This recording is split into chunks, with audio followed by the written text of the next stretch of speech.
नमस्कार साथियों, आज है 6 जुलाई 2023 और आज के करंट अफेयर आपके सामने हैं। तो चलिए आज के करंट अफेयर की शुरुआत करते हैं। फर्स्ट पॉइंट है डार्क एनर्जी और डार्क मैटर के अध्ययन के लिए यूक्लिड स्पेस टेलीस्कोप किसने लॉन्च किया है। यूक्लिड स्पेस, ठीक है, यूक्लिड स्पेस के लिए जो है ईएसए यानी यूरोपीय स्पेस एजेंसी ने इसे लॉन्च किया है। किस रॉकेट से लॉन्च किया है? तो फॉल्कन 9 रॉकेट से। यह किस कंपनी का है? तो ये स्पेस एक्स कंपनी का है, ठीक है ना। यूक्लिड कौन थे? यूक्लिड जो है फादर ऑफ ज्योमेट्री यानी ज्यामिति के पिता कहे जाते हैं, ठीक है। डार्क मैटर और डार्क एनर्जी जो है वही चीज़ है जिसे हम अभी तक नहीं देख पाए हैं, वही चीज़ें ब्रह्मांड में डार्क मैटर और डार्क एनर्जी कहलाती हैं, ठीक है। आइए, नासा इसे कब लॉन्च कर रहा है इस मैटर में? नासा जो है रोमन स्पेस टेलीस्कोप 2027 तक लॉन्च करेगा इस संबंध में, ठीक है ना, डार्क मैटर और डार्क एनर्जी के संबंध में। हमने अभी तक ब्रह्मांड में केवल 5% तक ही चीज़ें देख पाई हैं, 95% तक तो अभी हमें खोजबीन ही करनी है, ठीक है। आइए, इसी के साथ जब स्कोप की बात हो रही है, टेलीस्कोप या फिर स्पेस की बात हो रही है, तो इसरो क्या क्या चीज़ें लॉन्च कर चुका है वो हम देख लेते हैं। 2023 में जो है PSLV C55 उसने लॉन्च किया था, सिंगापुर के उपग्रह को लेकर गया था, ठीक है। GSLV F12 उसने लॉन्च किया है। NVS-01 नेविगेशन की सेकंड पीढ़ी का जो है उपग्रह, पहला उपग्रह उसने लॉन्च कर दिया है। PSLV C54 भूटान के उपग्रह को उसने किया है, छोड़ने का काम किया है। SSLV D2 ये सबसे ज़्यादा इंपॉर्टेंट था, ठीक है ना, इसने EO-07 और आज़ादी सेट को भी लॉन्च किया है। LVM 3 जो है वो है आपका वन वेब कंपनी के उपग्रह को लॉन्च किया गया था LVM 3 से, ठीक है ना। आइए, पॉइंट नंबर 2 देख लेते हैं। संघाई सहयोग संगठन के 23वें शिखर सम्मेलन में 9वां स्थायी सदस्य किसे बनाया गया है? देखिए, अभी कुछ दिन पहले ये बताया गया था कि ईरान जो है 9वां सदस्य बन सकता है, ठीक है, लेकिन अब ये आज कंफर्म हो गया कि ईरान को बना दिया गया है। बिल्कुल, SCO में अब 9 देश हो चुके हैं, ठीक है ना। अभी कल या परसों मैंने आपको पढ़ाया था, परसों शायद पढ़ाया था, उसमें जो है 8 ही देश थे, क्योंकि ईरान अभी भी उसमें अस्थायी सदस्य बनने की होड़ में सबसे आगे चल रहा था, पर अब वो बन चुका है, ठीक है ना। भारत, रूस, चीन, Pakistan, Iran, Tajikistan, Kazakhstan, Kyrgyzstan और उज़्बेकिस्तान, ठीक है ना। तो अब ये सारे के सारे आपके 9 देश जो है वो यहाँ पर तैयार हो चुके हैं। इसमें तुर्कमेनिस्तान आपकी अतिथि के रूप में था, मैंने आपको बताया था। 23वां SCO भारत में हुआ है, ठीक है। इसका मुख्यालय, SCO की स्थापना कब हुई थी? 1995 में। इसमें संघाई 5 इसे कहा जाता था। 1995 नहीं, 1996 था, ठीक है। और उसका 2001 में इसका नाम कितना पड़ गया? SCO पड़ गया, ठीक है। और इसका जो है थीम जो है वो आपका टूवर्ड्स अ सिक्योर SCO है। ईरान की राष्ट्रपति जो है इब्राहिम रईसी है। महत्वपूर्ण स्थान जो है आपका रामसर साइट से, और राजधानी इसकी तेहरान है। मरुस्थल आपका दस्त-ए-लूत और दस्त-ए-कबीर है, ठीक है। आइए, कुछ अन्य बातों के साथ चलते हैं। NDB में नए सदस्य के रूप में किसे स्थापित किया गया है? NDB में नए सदस्य के रूप में इसको मिस्र को रखा गया है। आसियान में नया सदस्य जो है तिमोर लेस्ते, ये 11वां देश बन चुका है आसियान में ये शामिल होने वाला, ठीक है। कुछ और पॉइंट है, जैसे G20 के 18वें सम्मेलन का अध्यक्ष किसे बनाया गया? इंडिया को वसुधैव कुटुंबकम, ठीक। G7 का हाल ही में सम्मेलन कहाँ हुआ है? वो जापान में हुआ है, ठीक है। आइए, पॉइंट नंबर 3 पे चलते हैं। Saif, south Asian football federation, तो बंग बंधु फुटबॉल चैंपियनशिप 2023 की विजेता टीम कौन बना है? तो 2023 की विजेता टीम कौन बना है? भारत बना है। उसने कुवैत को पराजित किया है, ठीक है। बंग बंधु किसे कहते हैं? शेख मुजीबुर रहमान, इस समय जो बांग्लादेश की प्रधानमंत्री हैं शेख हसीना, उनके पिता हैं शेख मुजीबुर रहमान थे, उन्हें ही बंग बंधु कहा गया था, ठीक है। आइए, फुटबॉल चैंपियनशिप में ये 14वां संस्करण था और भारत जो है 9वीं बार जो है ये संस्करण जीत चुका है। गोल्डन बूट जो है वो सुनील छेत्री को मिला है। आयोजन कहाँ हुआ था? आयोजन बेंगलुरु में हुआ था, ठीक है। एक पॉइंट आप याद रखिए, बंग बंधु किसे कहते हैं? शेख मुजीबुर रहमान को। अन्य बातों में आप देखते हैं संतोष ट्रॉफी के विजेता कौन बने? संतोष ट्रॉफी के विजेता जो है कर्नाटक हुआ है। फीफा वर्ल्ड कप 2022 में विजेता आपकी अर्जेंटीना हुआ था, जो 22वां संस्करण था। अंडर 17 महिला फीफा वर्ल्ड कप जो है स्पेन जीता था। कहाँ हुआ था? भारत में हुआ था। तो ये इंपॉर्टेंट है, अंडर 17 कहाँ हुआ था। डूरंड कप का संबंध जो है वो फुटबॉल से है। आइए, नेक्स्ट पॉइंट चलते हैं। पॉइंट नंबर 4, इंडिया पोस्ट के साथ अंतर्राष्ट्रीय ट्रैक्ड पैकेट सेवा के लिए समझौता करने वाला 39वां देश कौन बना है? तो 39वां देश जो है वो कनाडा बना है। ई-कॉमर्स एक्सपोर्ट को सुविधाजनक बनाने के लिए यह अंतर्राष्ट्रीय ट्रैक्ड पैकेट सेवा जो है वो शुरू की गई है, ठीक है। कनाडा के बारे में कुछ पॉइंट और याद रख लेते हैं कनाडा के बारे में कि कनाडा किस लिए फेमस है। देखिए, कनाडा जो क्वेश्चन हमारे एग्जाम में आते हैं उसमें ये है कि कनाडा और USA जो है 49वीं उत्तरी अक्षांश रेखा के साथ जो है वो सीमा रेखा बनाते हैं, ठीक है। अंतर्राष्ट्रीय सीमा रेखा उनकी 49वीं उत्तरी अक्षांश रेखा है।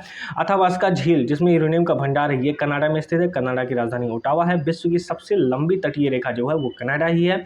COP15 जैव विविधता मॉन्ट्रियल यहीं पे हुआ है इस बार, COP15 वाला। और 16 सितंबर 1987 को मॉन्ट्रियल में ही ओजोन परत संरक्षण का आयोजन किया गया था, ठीक है। कामाटागारू एक जहाज है, ठीक है। ये प्रकरण जो 1914 में जहाज कनाडा में रोक लिया गया था। आइए नेक्स्ट पॉइंट पे चलते हैं। पॉइंट नंबर है आपका 5, पतली प्लास्टिक की थैलियों पर प्रतिबंध लगाने वाला पहला देश कौन बना है? तो वो बना है आपका न्यूजीलैंड बना है, ठीक है, जिसकी राजधानी क्या है? वेलिंगटन है। और इसके प्रधानमंत्री जो है क्रिस हिपकिंस हैं, ठीक है, इसके प्रधानमंत्री। इन्होंने जेसिंडा अर्नल्ड के स्थान पर जो है इन्हें बनाया गया है, क्रिस हॉपकिंस को, ठीक है। आइए अन्य बातों में देखा जाए, विश्व पर्यावरण दिवस 2023 की थीम क्या थी? पहली बात तो इसे मनाया जाता है 5 जून को। थीम इसकी है solution of the plastic pollution, ठीक है ना, ये इसकी थीम है। होस्ट कौन सा देश था? कोटे दी आइवर, ठीक है, ये होस्ट करने वाला देश था कोटे दी आइवर। 1 जुलाई 2017 को क्या लागू किया गया था? अन्य बातों में आप याद रखिए कि GST लागू किया गया था। GST जो समिति कौन सी बनाई थी? विजय केलकर समिति, ठीक है। इसे समवर्ती सूची पर लगने वाले टैक्स को लिया जाता है। इनडायरेक्ट टैक्स जो होते हैं वो सारी चीज़ें इसमें ली जाती हैं। आइए पॉइंट नंबर 6 है, प्रथम अंतर्राष्ट्रीय हरित हाइड्रोजन सम्मेलन का उद्घाटन कहाँ किया गया है? तो कहाँ किया गया है? नई दिल्ली में किया गया है, ठीक है। 5 जुलाई को शुरू हुआ है RK सिंह द्वारा। RK सिंह कौन है? पावर मिनिस्ट्री जो है RK सिंह के हाथ में है। दीर्घकालिक लक्ष्य क्या है? क्योंकि भाई हरित हाइड्रोजन को ही हमें लेकर के आगे चलना पड़ेगा। तो दीर्घकालिक लक्ष्य क्या है कि 2070 तक जो है नेट जीरो कार्बन, मतलब हमें कार्बन को मिनिमम करना है। और इसलिए हमें अंतर्राष्ट्रीय हरित हाइड्रोजन सम्मेलन का उद्घाटन किया है, ठीक है। अन्य बातों में जी आइए अन्य बातों में देखते हैं कि संयुक्त राष्ट्र पहला जल सम्मेलन कहाँ हुआ है? तो न्यूयॉर्क में हुआ। ये इंपॉर्टेंट है क्योंकि ये पहला जल सम्मेलन था, ठीक है। हाइड्रोजन के कितने समस्थानिक हैं? इसे देखिए, इसे आवारा तत्व भी कहते हैं। आवारा मतलब आवारा हूँ, बिल्कुल राज कपूर की तरह, ठीक है। कैवेंडियस इसके खोज करता है, कैवेंडियस ने इसको खोजा था। 3 समस्थानिक हैं। कितने समस्थानिक हैं? इसके 3 समस्थानिक हैं। पहला 1H1, 1H2, 1H3 यानी प्रोटियम, ड्यूटेरियम और ट्राइटियम, ठीक है। विश्व में पहले हाइड्रोजन ट्रेन कहाँ चली है? तो पहली हाइड्रोजन ट्रेन, देखो पहली जहाँ आ जाए ना वो थोड़ा दिमाग में रखना आपके लिए ज़रूरी है। पहला जल सम्मेलन न्यूयॉर्क में हुआ, पहली हाइड्रोजन ट्रेन वो जर्मनी में चली, ठीक है। सूर्य पर ऊर्जा का स्रोत क्या है? जब 2 हाइड्रोजन मिलकर के हीलियम का निर्माण करते हैं और ऊर्जा निकलती है, ठीक है। तो ये क्रिया कैसे होती है? क्योंकि जब 2 हाइड्रोजन मिलते हैं तो वो नाभिकीय संलयन प्रक्रिया कहलाती है, ठीक है। आइए पॉइंट नंबर 7 पे चलते हैं। ऑस्कर विजेता डॉक्यूमेंट्री द एलिफेंट व्हिस्पर्स के निर्देशक कार्तिक गोंजाल्विस को किस देश ने हाथी परिवार पर्यावरण दिवस पुरस्कार से सम्मानित किया है? यूनाइटेड किंगडम ने इसे सम्मानित किया है।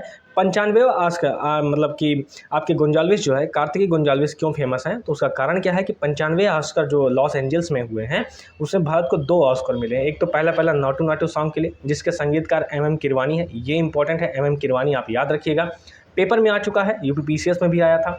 Short documentary the elephant whisper इसके लिए मिला है, जिसके निर्देशक कौन है? कार्तिक गोंजाल्विस, ठीक है, उनको ही दिया गया है। अन्य बातों के बारे में जान लीजिए कि इंग्लैंड के नए राजा की ताजपोशी के दौरान कौन सा ऑपरेशन चला था? वो चला था ऑपरेशन गोल्डन ऑर्ब। चूँकि जो अभी कार्तिक गोंजाल्विस को हाथी के लिए जो मिला है अवार्ड, ये वाला आपका हाथी परिवार पर्यावरण पुरस्कार, वो राजा ने ही दिया है। तो इसलिए राजा के बारे में एक पॉइंट आप जरूर याद रखें कि ऑपरेशन गोल्डन ऑर्ब जो है चलाया गया था उनके ताजपोशी के दौरान, क्योंकि उस समय बहुत ज़्यादा वहाँ विरोध हो रहा था, ठीक है।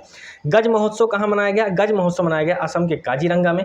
प्रोजेक्ट एलिफेंट कब शुरू हुआ था? तो 1992 में, ठीक है ना। इतने सारे पॉइंट्स आपके क्लियर होते चल रहे हैं। आप आइए नेक्स्ट पॉइंट पे चलते हैं। और हाँ, नोट्स बनाते रहिए, लेकिन साथ ही साथ जो है अगर आपको ये PDF चाहिए तो डिस्क्रिप्शन बॉक्स में व्हाट्सअप नंबर मेरा पड़ा हुआ है, आप वहाँ पर मुझे मैसेज कर दीजिएगा और आपको PDF फ्री में प्रोवाइड हो जाएगी। लेकिन हाँ, पढ़ते रहिए, डेली पढ़ते रहिए, ताकि आपके ऊपर लोड ना पड़े। आइए पॉइंट नंबर 8 चलते हैं। अखिल भारतीय फुटबॉल महासंघ ने किसे आईफा पुरुष फुटबॉल ऑफ द ईयर पुरस्कार से सम्मानित किया है? तो मेल में जो सम्मानित किया है वो लालियान जुआल छांगाटे को, जो कि मिजोरम के हैं, और फीमेल में जिसे सम्मानित किया है वो मनीषा कल्याण को। और इन्हें लगातार दूसरी बार जो है यह पुरस्कार मिल चुका है, ठीक है। महिला football of the year Manisha Kalyan को मिला है और पुरुष football of the year Lalianzuala Chhangte को मिला है, ठीक है। कुछ फुटबॉल के बारे में और जान लेते हैं कि फीफा वर्ल्ड कप में गोल्डन बॉल किसे मिला था? बिल्कुल मेसी को मिला था, लियोनेल मेसी। ये अर्जेंटीना के हैं और अर्जेंटीना ही विजेता बनी थी। और गोल्डन बूट पुरस्कार जो है एम्बापे को मिला था और ये जो है फ्रांस के हैं। फ्रांस जो है फीफा वर्ल्ड कप में उप विजेता थे। ठीक है, आईसीसी का सर्वश्रेष्ठ टी20 प्लेयर किसे चुना गया? बिल्कुल भाई साहब, सूर्य कुमार यादव। इधर उधर पता नहीं, हर तरफ से मारो। BBC sports women of the year किसे चुना गया है? मीराबाई चानू को। और भारत की वर्तमान फीफा रैंकिंग टॉप 100 में शामिल हो चुकी है। देखिए ये हमेशा बदलती रहती है, इसको आपको याद करने की ज़रूरत नहीं है, चूँकि एक नया पॉइंट मुझे लगा तो मैंने लिख दिया। ठीक है, हमेशा चेंज होती रहती है, कभी 95, कभी 97, कभी 100, कभी 102, इस तरीके से। ठीक है, आइए पॉइंट नंबर 9 पे चलते हैं। नेशनल साइबर सिक्योरिटी कोऑर्डिनेटर के प्रमुख पद पर किसे नियुक्त किया गया है? लेफ्टिनेंट जनरल MU नायर को जो है नियुक्त किया गया है। कुछ और बातें देख लेते हैं कि सीबीआई के प्रमुख कौन है? सीबीआई के प्रमुख जो है प्रवीण सूद हैं। सीबीसी के जो है श्रीवास्तव जी हैं। कारण क्या आपको याद रखना, यहाँ भी प्रवीण है, यहाँ भी प्रवीण है, तो दिक्कत ना हो। तो सीबीआई के कौन है? प्रवीण सूद हैं। सीबीसी के श्रीवास्तव हैं। सीबीआई के सूद हैं। नीति आयोग के उपाध्यक्ष कौन है? सुमन बेरी हैं। सीईओ कौन है? BVR सुब्रमण्यम है। और वर्तमान CDS जो है अनिल चौहान बनाए गए हैं। ठीक है, चलिए आइए पॉइंट नंबर 10 है आपका, 6वीं युवा महिला राष्ट्रीय मुक्केबाजी चैंपियनशिप किसने जीती है? तो हरियाणा ने जीती है। विजेता हरियाणा हुआ है। इसका आयोजन कहाँ हुआ था? इसका आयोजन भोपाल में हुआ था, मध्य प्रदेश की राजधानी। बेस्ट बॉक्सर जो है प्रिया कुमारी बनी है। अन्य बातों में पहली हैंडबॉल प्रीमियर लीग जो है वो महाराष्ट्र जीता है, जिसका आयोजन कहाँ हुआ था? जयपुर में हुआ था। दूसरी पॉइंट है कि विश्व महिला मुक्केबाजी चैंपियनशिप, ये बहुत ज़्यादा इंपॉर्टेंट है क्योंकि यहाँ पर भारत ने 4 गोल्ड जीते हैं, पहली बात। दूसरी चीज़ ये है कि भारत में ही इसका आयोजन हुआ है, तो आपको ये याद रखना है कि विश्व महिला मुक्केबाजी चैंपियनशिप जो है भारत में आयोजन हुआ है। भारत ने 4 गोल्ड जीते हैं। कौन कौन से? नीतू बंगा, स्वीटी, निखा जरीन और लवलीना बोरगोहेन, इन चारों के नाम जो है इसमें शामिल हुए हैं। ठीक है, आइए विश्व मुक्केबाजी चैंपियनशिप ताशकंद में हुई है, बिल्कुल उज्बेकिस्तान की राजधानी ताशकंद में। विश्व पुरुष मुक्केबाजी चैंपियनशिप में महिला प्रीमियर लीग की विजेता कौन बनी है? मुंबई बनी है। ठीक है ना, जिसकी कैप्टन जो है हरमनप्रीत कौर थी। आइए नेक्स्ट पॉइंट पे चलते हैं। पॉइंट आज के ही समाप्त होते हैं, और इसी के साथ अगर आपको PDF चाहिए तो हमारे मोबाइल नंबर पर आप मैसेज कर सकते हैं व्हाट्सएप पर, और इसी के साथ लाइक शेयर सब्सक्राइब करते रहिए। जय हिंद।